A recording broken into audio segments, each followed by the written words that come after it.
Mindfulness of death is an interesting meditation in that it very rarely functions on its own. It piggybacks on other topics. There's one passage where the Buddha says, if you really want to be heedful, you remind yourself each time you breathe in, each time you breathe out, may I live for this one more breath. I could accomplish a lot.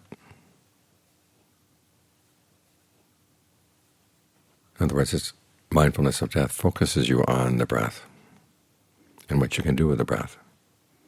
If you simply think, with each breath, I could do a lot, I could do a lot, I could do a lot, you don't get much done. You ask yourself, well, what needs to be done? Look at the breath in terms of bodily fabrication, the way you talk to yourself, verbal fabrication, the perceptions and feelings you focus on, mental fabrication. What needs to be worked on in those three things? What insight can you gain into the process of fabrication as you work with them? That's the work that needs to be done.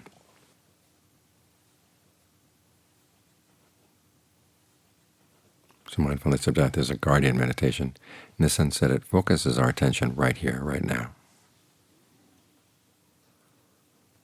and then encourages us to do the work that needs to be done right here, right now. It's interesting that modern Buddhism, the present moment, is seen as an end in itself, a practice to get into the present moment and to stay there. But from the Buddhist point of view, we get into the present moment because there's work to be done that will have an impact on how we face death. So instead of being a topic to avoid thinking about death, staying right here in the present moment is important because it allows us to master the skills we're going to need at the point when death comes.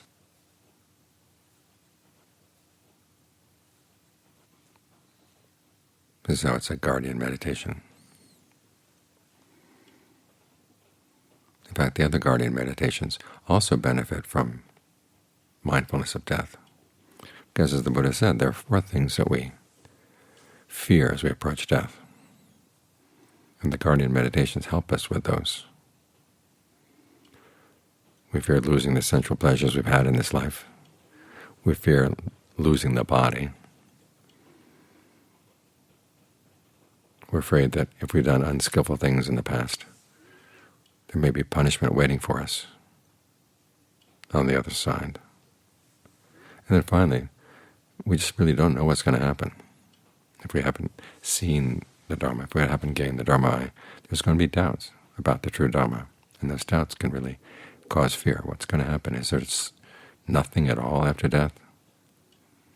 Is there rebirth? And what kind of rebirth is it, and how is it going to happen? Those are legitimate fears,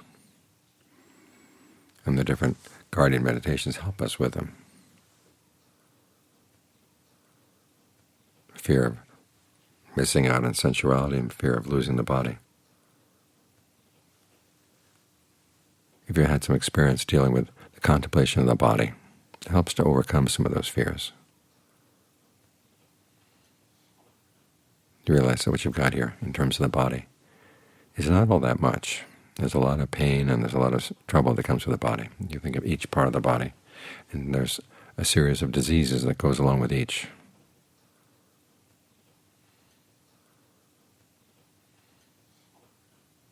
So if you can overcome your attachment to the body through the contemplation, it makes you a lot less afraid of leaving it when the time comes.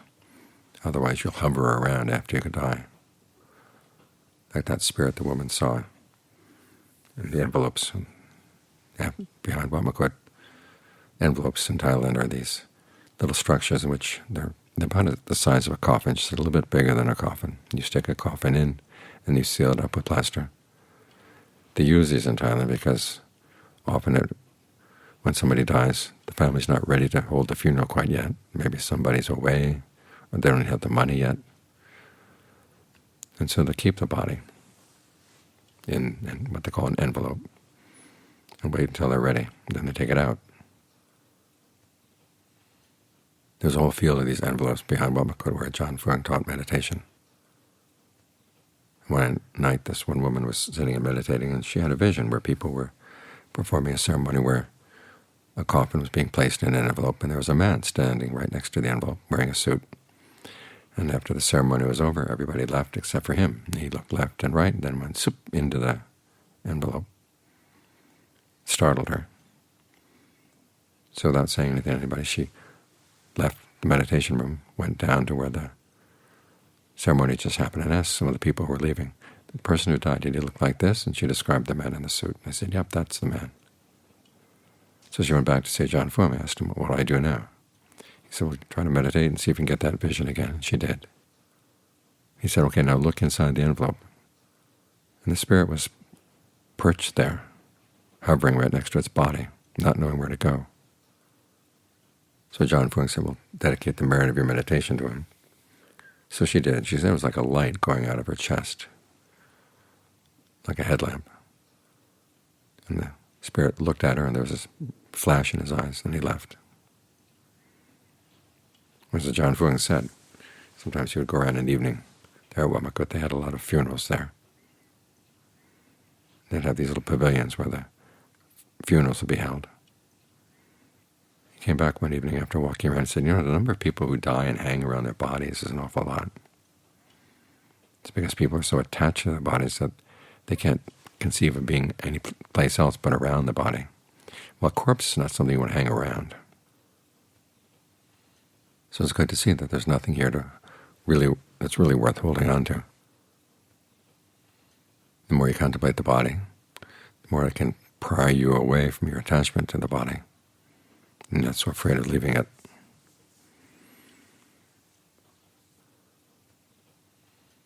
As for fear of things that you've done in the past that you might be punished for, the Buddha said the best way to deal with that kind of fear is, one, to remember that just because you've done something bad in the past doesn't mean you have to go to a bad place after you die. Have a change of heart, maintain right view. That can protect you. And so part of right view is recognizing, okay, that was a mistake that you made. You can't go back and change what you did, but you can resolve not to repeat that mistake. That's more right view. And then have goodwill for everybody. The person you wronged, yourself, all people and everywhere. And as you maintain that attitude of goodwill, that too is a protection, helps to overcome some of the fears of what you've done in the past. As for the fear that comes from not having seen the true Dhamma, the only way you're going to totally overcome that fear, of course, is to have your first taste of stream entry. But in the meantime, you can develop strong conviction in the Buddha's awakening. Think about what he learned about rebirth. Because what he learned about rebirth in the course of his awakening is an important lesson in how to prepare for death. After all, knowing that you're going to die and thinking that it could come at any time. If you don't think about what actually happens at death, you can come up with all kinds of wrong ways of reacting to that news, either fear, or you might decide, well, what the hell? Life is short, enjoy it as much as you can, and you go out and do all kinds of unskillful things. But as the Buddha pointed out, we're reborn in line with our karma, and we're reborn in line with our cravings at the moment of death. It's not just what you did in this particular life, but it's also the state of your mind when you die. He compares it to a fire, leaving one house and going to another one. It's carried along by the wind. In the physics at that time, they believed that the fire actually latched on to the wind, clung to the wind. And in this case, he says, you cling to your craving.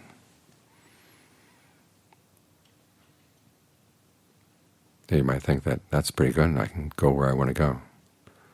But the nature of craving is it's pretty blind. And if the mind is out of control, all kinds of weird cravings can come up at the moment of death. You can think about it. You're leaving this realm. You're leaving this body.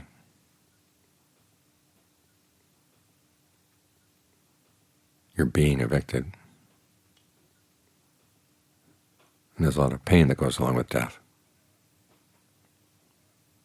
So a lot of times people either go for sensual craving, as they see that that's the only way you can avoid focusing on pain,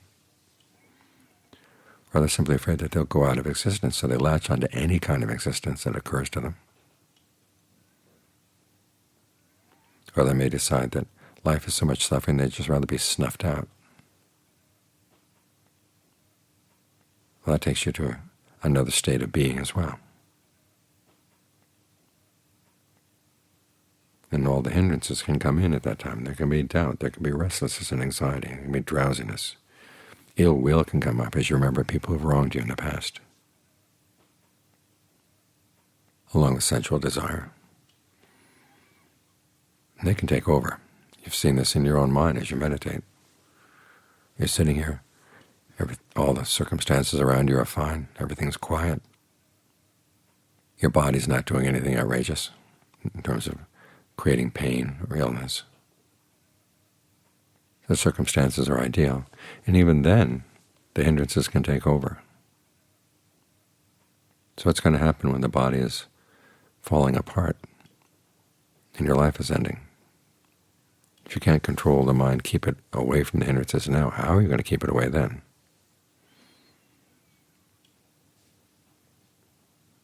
So when you reflect on this gives you a good idea of how you should prepare. You've really got to work on overcoming the hindrances.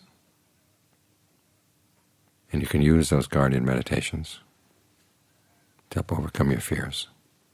And you can work on the breath. Because as I said, the way the Buddha teaches the breath as a topic of meditation focuses on fabrication, bodily, verbal, mental. And these are the things that are going to shape your cravings. These are the things that are going to shape your state of mind.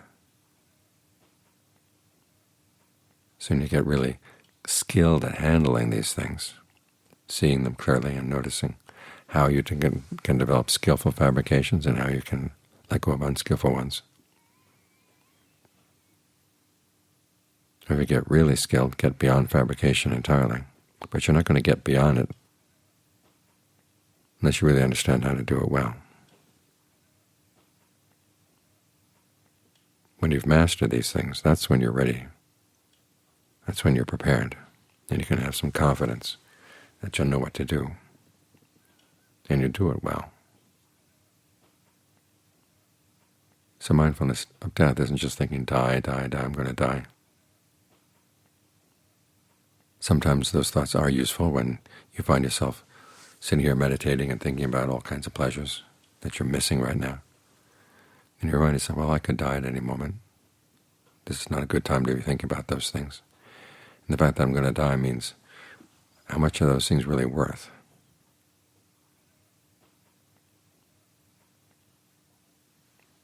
And then you reflect, well, what do I have to do? I have to get ready. It's not just that when you die, events take over. I mean, it happens for a lot of people. They just allow events to take over, but you can't trust events to take you to a good place. You've got to strengthen your mind, strengthen your intentions, strengthen your understanding of what's happening in the mind.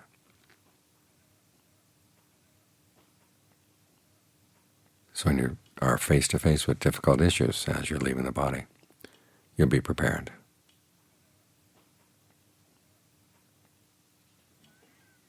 Ajaan Maha Boowa gave a series of talks one time to a woman who was dying of cancer. After she died, the talks were transcribed, published in a big volume, and it was called The Dhamma for Getting Prepared. And when you think about it, that's what all the Buddhist teachings are about. When he left home, it was because he was trying to look for something that didn't age, didn't grow ill, didn't die. And what he taught us how not to suffer from these things, either as we go through them or as we discover something that takes us beyond aging, illness, and death entirely. This is where everything is focused.